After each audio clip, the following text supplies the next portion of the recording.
Hey guys, Sherm here, and today I'm going to be showing you how to get backflips with the J50 on the Caribbean. Well, not really. I am, however, going to be testing this car in its season. Yes, there's a season where you can only use this car, and it is only on the Caribbean for specific Caribbean tracks, all of which will be in this video, and I'll try to give some Caribbean tips. So I'm at 2 stars with all upgrades and import parts applied that I could at this level. Now you may wonder, why am I not at higher stars? Because there is a car hunt going on. Well, once I got to 2 stars, for some reason, I played like 5 races, which gave me 15 packs, and I got 0 J blueprints out of that, and I need 28 to get the 3 stars. So I figured there's some better things I can do with my time, so I just decided, let's see what a 2-star J can do. And, well, it's not great, but it did okay. We knocked down somebody at the beginning of this race because I found out the best way to do it. I found that if you do a little bit of the drifting thingy to get a bit of nitro, then pick up those 2 nitros before the turn, then shockwave. If there's other people who are not shockwaving at the same time, oftentimes you can knock them down. Not that that's a good thing necessarily, but they don't knock you down then, so that's a plus. And it generally seems to be a pretty fast way to do it. So now we are quite far ahead of these people. Now this is the first of the 4 Caribbean variants that are in this season. In this, I'm trying to show you sort of the best ways to get through it. People have asked me for a Caribbean best route sort of video.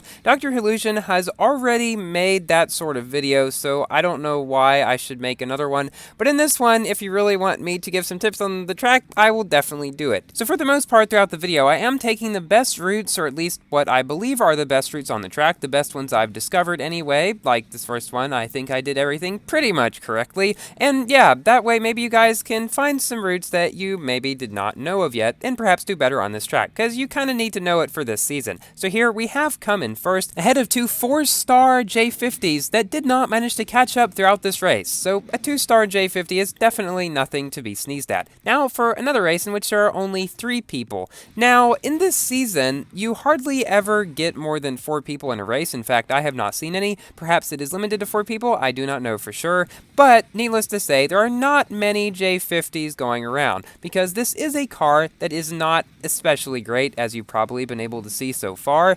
And so if people don't want to spend a whole lot of time in the car hunt, they're probably not going to get this car because nobody wants to get it for packs. Now there's probably a few people who have bought packs for this car, and well, I kind of feel sorry for them, because this car is maybe slightly better than the Aston Martin Vulcan. I mean, there's so many other A-class cars that you can get that are probably easier to get than this one that are a whole lot better. Like the, for example, Ferrari, which you can get just by completing a bunch of career seasons. It's a lot better than this thing. And so I am sort of glad that they did make a season specifically for it, just because, well, it wouldn't really do so great against a whole bunch of other cars, and here we can really get to see some real skill plays. Whether you want to count this as one is up to you, but we do knock him down, and he does not manage to come back throughout the race, and thus we finish in first place, and that was the second of the variants. Both of these guys were from the same team, and were driving in 3-star J50s. Now, this next race is on the same variant as is on the first race, and what I found to be quite interesting was watching the routes that certain people take. Now, there's some basic routes that pretty much everybody takes,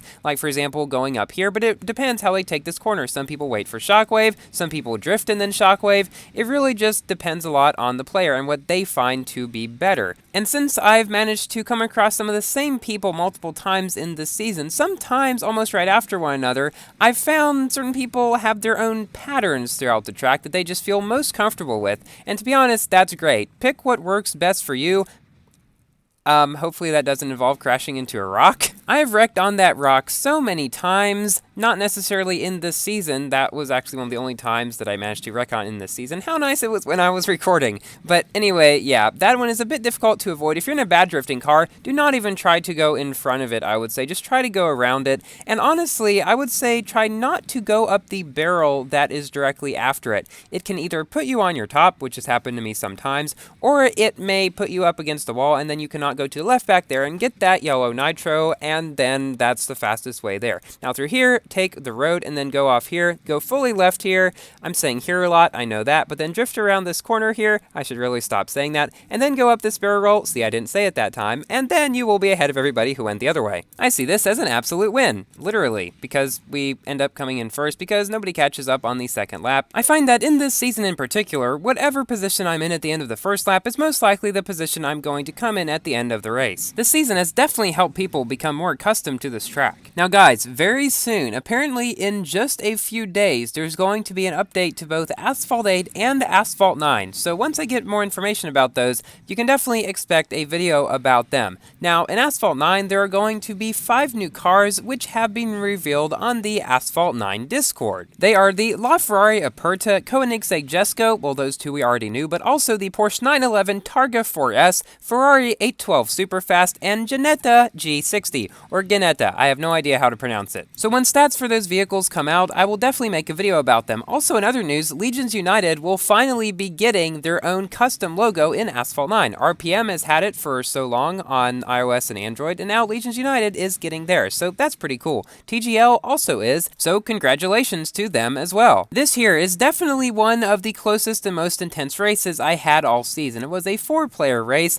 and everybody was fairly close, I would say, in terms of skill. Everybody was very close to each other all throughout the race. Me and another guy were at 2-star. There were a couple of 3-star ones as well. But as you can see, we're all just kind of in a group, just going back and forth among positions. So it was quite a fun race. Nobody got physicsed or any weird things happened like that. However, there was this one guy that was blinking and had a bad connection all throughout the race. There I landed on that guy, knocked him down, not on purpose because I kind of enjoyed the competition. But in the second lap, nobody managed to catch up, and I did manage to come in first. Now I realize I just said manage a lot. I seem to repeat a whole lot of words without realizing that I managed to do it. Let's just move on, shall we, to the next to final race in the video, which is a very also close duel between me and this guy, PC Blazing Blue from the Platinum Champ Club. So not only is there an update coming soon to Asphalt 9, there's also one coming to Asphalt 8, and as promised, I will make a video about all updates that will come to Asphalt 8. But this one actually seems somewhat interesting. Unfortunately, they are changing the ranks of all the C and D class cars, so multiplayer tunes will be officially dead for every single car in the game. Yeah, really bad. But they're adding a new game mode, which is some sort of like energy pulse thing. I don't know quite what, but there's like car battling and shooting energy and weird like force field looking things. It looks really strange from the screenshots I've seen so far. That update probably will be coming out in a few days as well.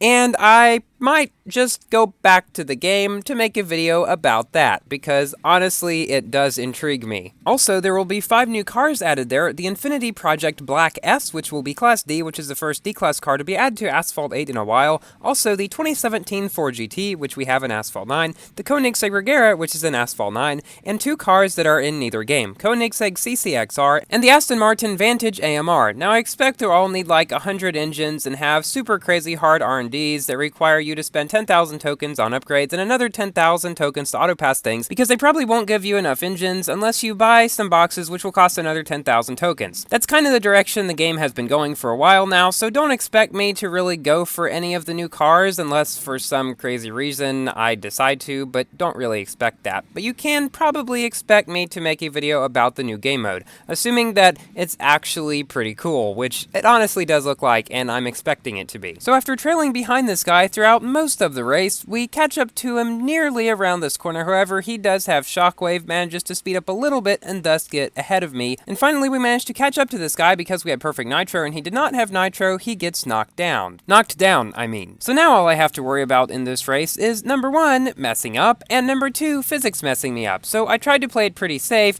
but then I go on this rail. I was so afraid I was going to wreck there or wreck on that wall. Thankfully, I didn't, and I managed to come in first place. Now, if you thought that race was intense, wait till you see the next one. So funny story, I had planned for that race to be the end of my video, and I was just recording this one to get a thumbnail, thus me changing the volume and there being that weird thing in the top left corner, something that I would not normally do when recording because it gets in the way. So yes, this video was not supposed to be in the video, but it turned out being extremely good, and I just could not put it in. It's the best race of the entire video in my opinion. But you may be wondering, what exactly is so great about it? I mean, some other guy just knocked that guy down, and now you're behind this guy. I just said guy a lot. I better stop repeating words over and over again. What happens, you will see. It's pretty crazy, and I'm so glad I decided to try to get my thumbnail on the Caribbean rather than trying to get it somewhere else, because then I would not have gotten this great race. Now, both of the other people in this video were at 4-star and nearly maxed. Here I passed this guy, and he 360s me,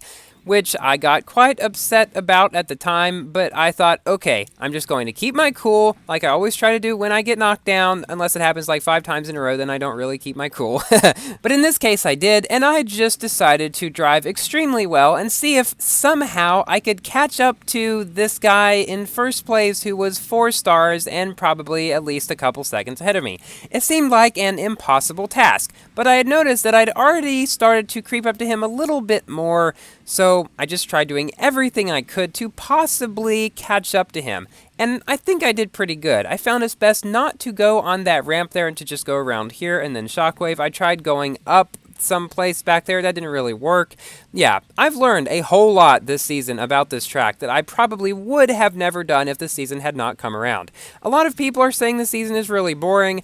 I can understand where they're coming from, but it has actually been a lot of fun for me because I get to test out these tracks a lot with this car. Not exactly the greatest car to do them on, but it's been fun for me. So now we've caught up even closer to this guy. I'm sure at this point he is getting a little bit nervous because, well, he might know, perhaps not, I don't know, that I'm 2-starred. But anyway, he knocked me down, and now I'm catching up pretty quickly. And I've almost completely caught up to him. So we come through this tunnel here, do this barrel roll. He goes a bit too high, but I managed to land on this ramp, keep my speed, and then land right on top of him with shockwave. However, he had shockwave, so I didn't knock him down, but I did manage to get past him, 360 on this ramp, and come in first. If that wasn't a good comeback, I don't know what is. Thank you all for watching. Please like the video if you've enjoyed, and consider subscribing for more Asphalt 9 and Forza Horizon 4 content. And I will see you in my next video. Goodbye.